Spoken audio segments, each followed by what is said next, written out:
नमस्कार मित्रों, जय श्री कृष्ण, राधे राधे। भगवान श्री कृष्ण की कृपा आप पर बनी रहे।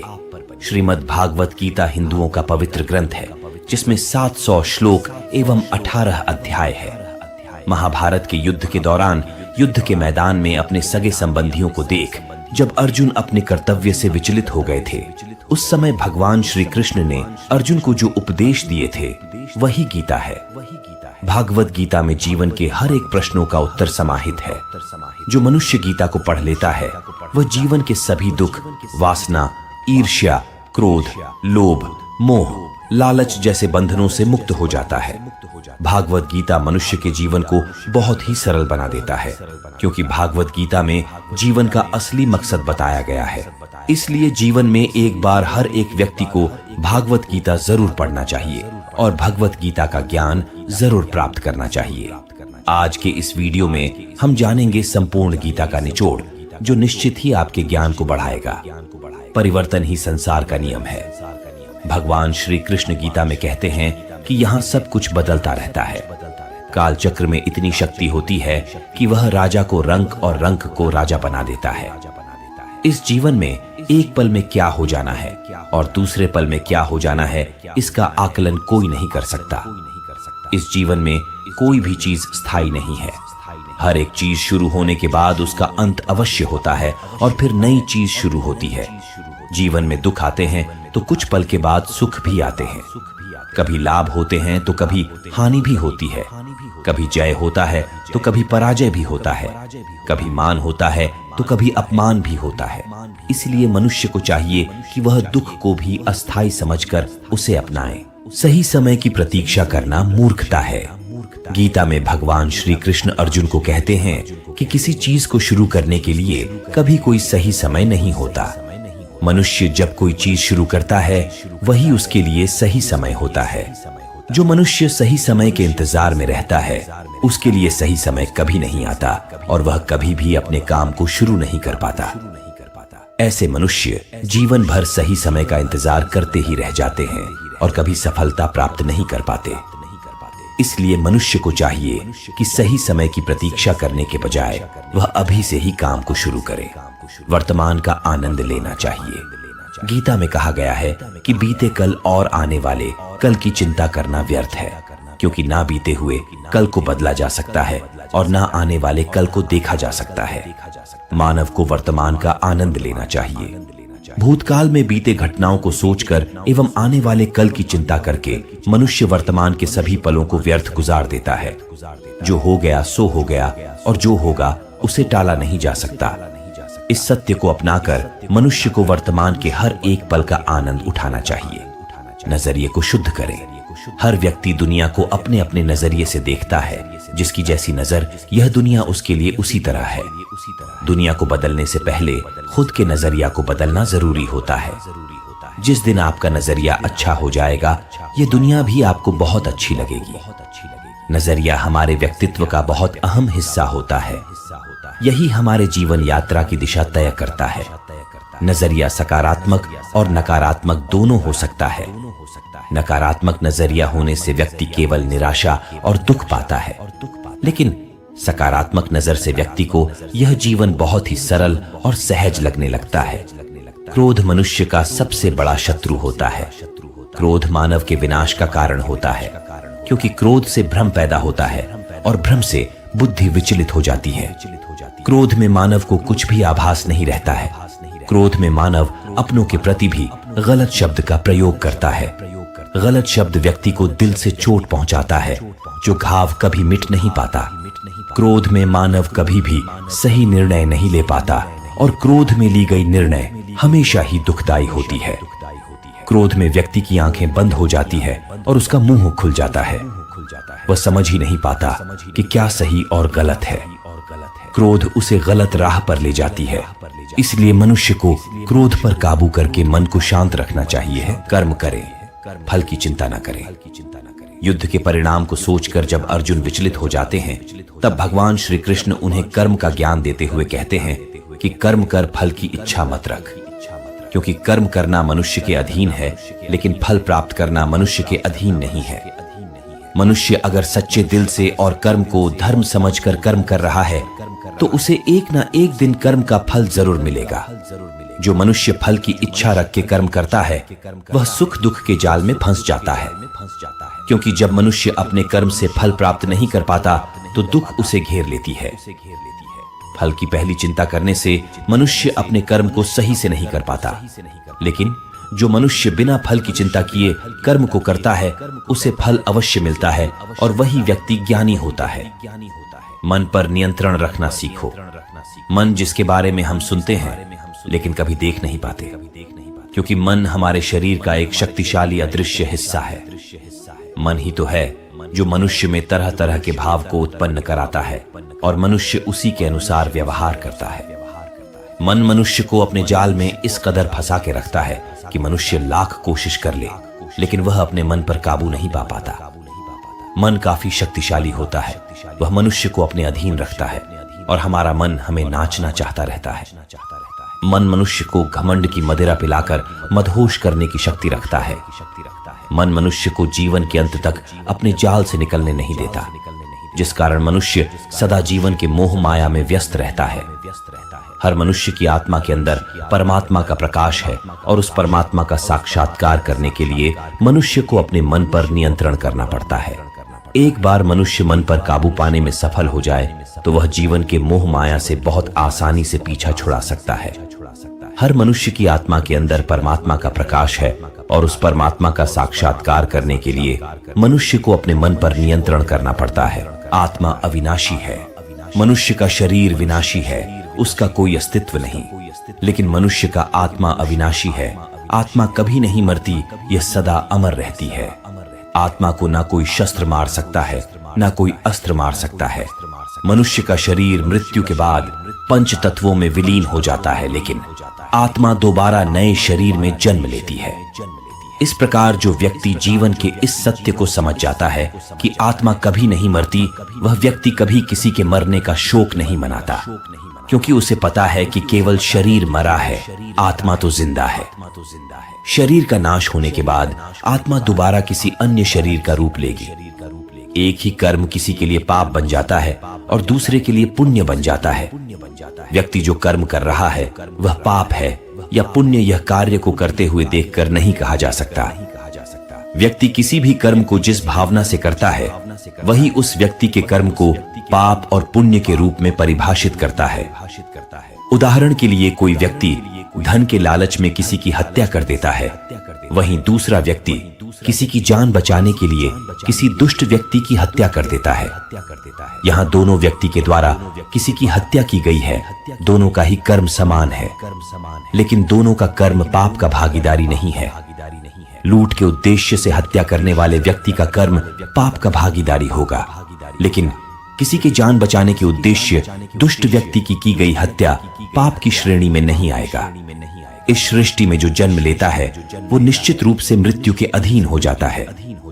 इस सृष्टि में जो भी जन्म लेता है वह निश्चित रूप से मरता है। ये सनातन सत्य है जिसे कोई नहीं टाल सकता। मनुष्य, पशु, पंछी, जीव, पेड़ पौधे, हर सांस लेने वाले प्राणी जन्म के साथ अपनी मृत्यु की भी तारीख लिखवा कर आते हैं। इस सत्य से परिचित होने के बावजूद मनुष्य जीवन पर्यंत सब कुछ पाने की लालसा करता है। आखिर उस चीज को पाकर क्या फायदा जिसका सुख मनुष्य जीवन पर्यंत नहीं ले सकता। जिस चीज को पाने के लिए मनुष्य जीवन भर संघर्ष करता है, जिसे पाने के लिए अपनों से लड़ जाने को तैयार रहता है, जिसे पाने के लिए सब कुछ कर जाता है, उनमें से कोई भी चीज मृत्यु के दौरान उसके साथ नहीं जाती। इसीलिए हर मनुष्य को जीवन के इस सत्य को अपनाकर संतुष्ट रहना चाहिए। खुद पर विश्वास करें। खुद पर विश्वास मनुष्य को ताकतवर बनाती है। आपकी सफलता आपके खुद के विश्वास पर निर्भर करती है।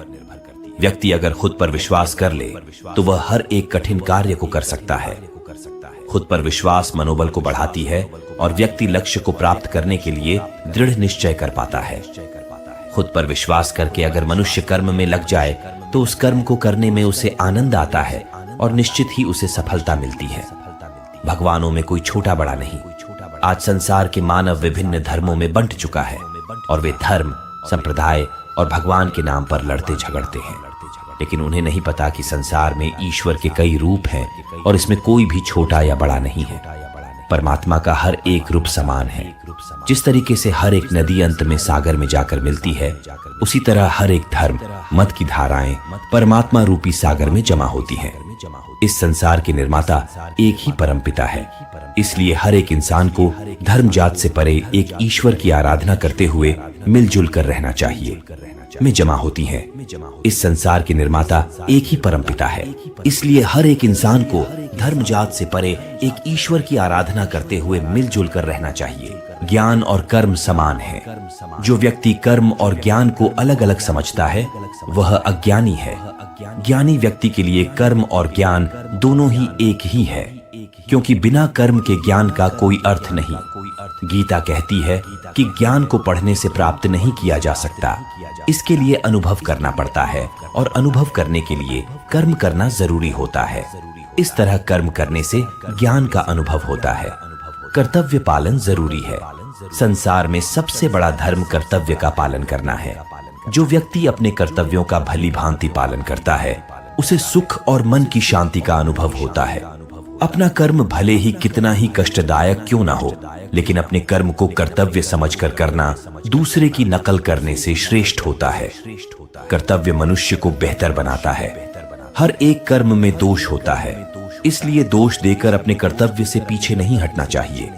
जिस प्रकार अग्नि के साथ धुआं भी होता है, उसी तरह हर एक कर्तव्य में छोटा बड़ा दोष हो सकता है, लेकिन इस पर ज्यादा विश्लेषण करने से संशय और अकर्मण्यता पैदा होता है।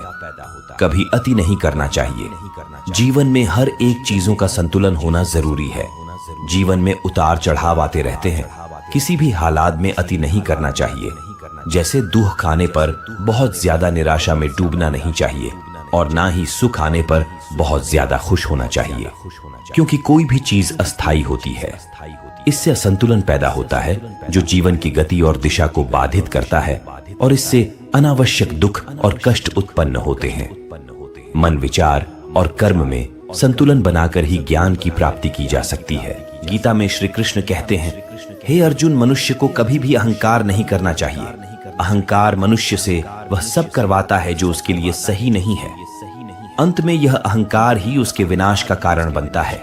इसलिए जीवन में जितना जल्दी हो सके अपना अहंकार त्याग देना चाहिए। गीता में श्री कृष्ण कहते हैं कि किसी भी इंसान का पतन उस समय शुरू हो जाता है जब वो अपनों को गिराने की सलाह गैरों से लेना शुरू कर देता है। गीता में लिखा है, सरल व्यक्ति के साथ किया गया छल आपकी बर्बादी के सारे द्वार खोल देता है। चाहे आप कितने भी बड़ी शतरंज के खिलाड़ी क्यों ना हो, लेकिन सरल व्यक्ति के साथ किए गए छल के परिणाम आपको भुगतने ही पड़ेंगे। श्री कृष्ण कहते हैं कि इस धरती पर कर्मों की चपेट से न तो कोई बचा है और ना ही बचेगा। जिसने जैसा किया है उसे वैसा भरना ही होगा। आज नहीं तो कल उसके कर्म उसके सामने जरूर आएंगे। श्री कृष्ण के अनुसार किसी का साथ ना मिलने पर कभी भी निराश नहीं होना चाहिए, क्योंकि कोई दे या ना दे, ईश्वर हर मुश्किल घड़ी में साथ देता है। गीता में श्री कृष्ण कहते हैं कि जब अत्याचारों को मुस्कुराकर सहा जाता है तो उस इंसान का बदला भगवान स्वयं लेते हैं। इसलिए किसी भी परिस्थिति में मुस्कुराना नहीं छोड़ना चाहिए। गीता में श्री कृष्ण कहते हैं कि समय कभी एक जैसा नहीं रहता। जो दूसरों को बेवजह रुलाते हैं उन्हें भी रोना पड़ता है। जो दूसरों को दुख देते हैं आगे चलकर उन्हें भी दुख भोगना पड़ता है। श्री कृष्ण कहते हैं कि केवल डरपोक और कमजोर ही चीजों को भाग्य पर छोड़ते हैं, लेकिन जो मजबूत और खुद पर भरोसा करने वाले होते हैं वे कभी भी नियति या भाग्य पर निर्भर नहीं करते। गीता के अनुसार सिर्फ दिखावे के लिए अच्छा मत बनो। वो परमात्मा आपको बाहर से नहीं बल्कि भीतर से भी जानता है। इसलिए कोई भी बदलाव पूरी तरह से स्वयं के लिए होना चाहिए। आप खुश हैं या दुखी, ये दोनों आपके विचारों पर निर्भर है। अगर आप प्रसन्न रहना चाहते हैं तो आप हर हाल में प्रसन्न ही रहेंगे। अगर आप अपने मन में बार बार नकारात्मक विचार लाएंगे तो आप दुखी ही होंगे। विचार ही हर व्यक्ति का शत्रु और मित्र होता है। श्री कृष्ण कहते हैं, किसी के साथ चलने से ना तो कोई खुशी मिलती है और ना ही लक्ष्य। इसलिए मनुष्य को सदैव अपने कर्मों पर विश्वास करते हुए अकेले चलते रहना चाहिए। गीता में श्री कृष्ण ने कर्म योग, भक्ति योग और ज्ञान योग को ही कल्याण का प्रमुख साधन बताया है। कर्म के प्रवाह से संबंध का टूट जाना ही जीवन का लक्ष्य है और यह लक्ष्य ऊपर्युक्त तीनों मार्गों से प्राप्त हो सकता है। श्रीमद् भागवत में श्री कृष्ण ने अर्जुन से कहा कि अपनी दिक्कतों के लिए हमें कभी भी संसार को दोषी नहीं ठहराना चाहिए। इसके लिए सबसे पहले अपने अपने मन में परिवर्तन करना बहुत जरूरी है। मन के परिवर्तन से हम बहुत से दुखों का अंत कर सकते हैं। श्रीमद् भागवत में कहा गया है कि क्रोध मनुष्य को नहीं करना चाहिए, लेकिन आपका क्रोध तब पुण्य बन जाता है कि जब क्रोध धर्म और मर्यादा के लिए किया जाए, लेकिन सहनशीलता पाप तब बन जाती है जब वो धर्म और मर्यादा को ना बचा पाए। श्रीमद् भागवत में लिखा है कि केवल डरपोक और कमजोर लोग ही चीजों को भाग्य पर छोड़ देते हैं। जो मजबूत होते हैं उनको खुद पर भरोसा होता है, वो भाग्य पर निर्भर नहीं रहते। श्रीमद् भागवत में लिखा है, शरीर नश्वर है पर आत्मा अमर है। यह तथ्य जानने पर भी व्यक्ति अपने इस नश्वर शरीर पर घमंड करता है, जो कि बेकार है। शरीर पर घमंड करने की बजाय मनुष्य को सत्य स्वीकार करना चाहिए। गीता में श्री कृष्ण कहते हैं, मैं लोगों का नाश करने वाला बढ़ा हुआ महाकाल हूँ। इस समय इन लोगों को नष्ट करने के लिए प्रवृत्त हुआ हूँ। इसीलिए जो प्रतिपक्षियों की सेना में स्थित योद्धा लोग हैं, वे सब तेरे बिना भी नहीं रहेंगे, अर्थात तेरे युद्ध न करने पर भी इन सब का नाश हो जाएगा। श्री कृष्ण अर्जुन से कहते हैं, हे पार्थ, क्यों व्यर्थ की चिंता करते हो? किससे व्यर्थ डरते हो? कौन तुम्हें मार सकता है? आत्मा न पैदा होती है न मरती है। जो हुआ वह अच्छा हुआ, जो हो रहा है वह अच्छा हो रहा है, जो होगा वह भी अच्छा ही होगा। तुम भूत का पश्चाताप न करो, भविष्य की चिंता न करो, बस वर्तमान में चलते रहो। गीता में श्री कृष्ण कहते हैं, हे अर्जुन, तुम्हारा क्या गया जो तुम रोते हो? तुम क्या लाए थे जो तुमने खो दिया? तुमने क्या पैदा किया था जो नाश हो गया? न तुम कुछ लेकर आए, जो लिया यहीं से लिया, जो दिया यहीं पर दिया, जो लिया इसी भगवान से लिया, जो दिया इसी को दिया। खाली हाथ आए और खाली हाथ चले। जो आज तुम्हारा है कल और किसी का था, परसों किसी और का होगा। तुम इसे अपना समझकर मग्न हो रहे हो। बस यही प्रसन्नता तुम्हारे दुखों का कारण है। हे अर्जुन, जिसे तुम मृत्यु समझते हो वही तो जीवन है। एक क्षण में तुम करोड़ों के स्वामी बन जाते हो, दूसरे ही क्षण में तुम दरिद्र हो जाते हो। मेरा तेरा छोटा बड़ा अपना पराया मन से मिटा दो, फिर सब तुम्हारा है, तुम सबके हो। हे पार्थ, जब जब धर्म की हानि होती है और अधर्म की वृद्धि होती है, तब तब मैं अवतार लेता हूँ। देश काल के अनुसार अनेक दिव्य रूप धारण करने पर भी मेरे सभी स्वरूप पूर्ण सर्वोच्च भगवान के हैं। जब भी कोई मृत्यु प्राप्त होती है मैं ही मरता हूँ, और जब भी कोई जन्म लेता है मैं ही जन्म लेता हूँ। यह प्राप्त देह एक रथ के समान है और 5 इंद्रियां जिह्वा, नेत्र, कान, नाक और त्वचा रथों में झूठ के घोड़े समान हैं, और ये 5 घोड़े मन रूपी लगाम से नियंत्रित होते हैं। हे अर्जुन, जो बहुत खाता है या कम खाता है, जो ज्यादा सोता है या कम सोता है, वह कभी भी योगी नहीं बन सकता। हे अर्जुन, जो पुरुष सुख तथा दुख में विचलित नहीं होता और इन दोनों में संभाव रहता है, वह निश्चित रूप से मुक्ति के योग्य है। हे पार्थ, मनुष्य का मन इंद्रियों के चक्रव्यूह के कारण भ्रमित रहता है। जो वासना, लालच, आलस्य जैसी बुरी आदतों से ग्रसित हो जाता है। इसलिए मनुष्य का अपने मन एवं आत्मा पर पूर्ण नियंत्रण होना चाहिए। जो मनुष्य जिस प्रकार से ईश्वर का स्मरण करता है, उसी के अनुसार ईश्वर उसे फल देते हैं। कंस ने श्री कृष्ण को सदैव मृत्यु के लिए स्मरण किया, तो श्री कृष्ण ने भी कंस को मृत्यु प्रदान की। अतः परमात्मा को उसी रूप में स्मरण करना चाहिए जिस रूप में मानव उन्हें पाना चाहता है। श्री कृष्ण कहते हैं कि हमें कभी उस मनुष्य पर भरोसा नहीं करना चाहिए जो वक्त के साथ अपना स्वभाव बदल लेता है। श्री कृष्ण कहते हैं कि हर किसी के अंदर अपनी ताकत और अपनी कमजोरी होती है। पानी में रहने वाली मछली जंगल में कभी नहीं दौड़ सकती, और जंगल का राजा शेर कभी पानी में राजा नहीं बन सकता। इसलिए महत्व सभी को देना चाहिए। श्री कृष्ण कहते हैं कि किसी की चूक को एक बार माफ करके अच्छे बन जाओ, पर दोबारा उसी मनुष्य पर भरोसा करके आप खुद बेवकूफ कभी मत बनो। गीता के उपदेश मनुष्य के जीवन को बहुत ही सरल और सहज बनाता है। इन उपदेश के जरिए मनुष्य सही ज्ञान प्राप्त कर पाता है और जीवन का सही अर्थ समझ पाता है। मित्रों, इस वीडियो में इतना ही। हमें उम्मीद है कि आज की यह वीडियो, जिसमें भगवत गीता के उपदेशों से आपको बहुत कुछ सीखने को मिला होगा। वीडियो पसंद आई हो तो एक लाइक जरूर करें और चैनल को सब्सक्राइब करना ना भूलें। धन्यवाद।